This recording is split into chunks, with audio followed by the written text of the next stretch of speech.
அவங்க கிரவுண்டுக்கு போயிட்டு அவங்களே வின் பண்றது தனி கெத்து தாங்க. இன்னைக்கு மேட்ச் எங்கன்னு பாத்தீங்கன்னா எஸ் இன்ஜினியரிங் காலேஜ்ல தாங்க.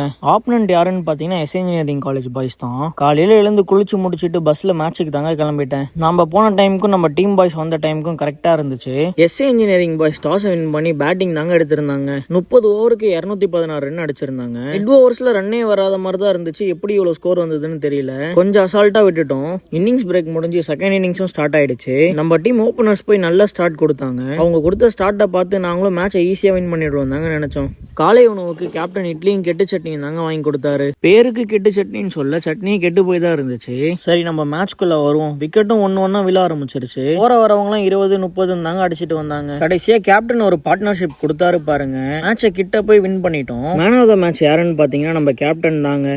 எஸ் இன்ஜினியரிங் பாய்ஸ் அடிச்சு அக்கல்ல போட்டு வந்துட்டே இருந்துட்டாரு. மேட்ச் சூப்பரா போச்சு. அவங்களும் நல்லா டைட்டா போட்டாங்க. மேட்சை வின் பண்ணிட்டு அங்கிருந்து வீட்டுக்கு தாங்க கிளம்பிட்டேன்.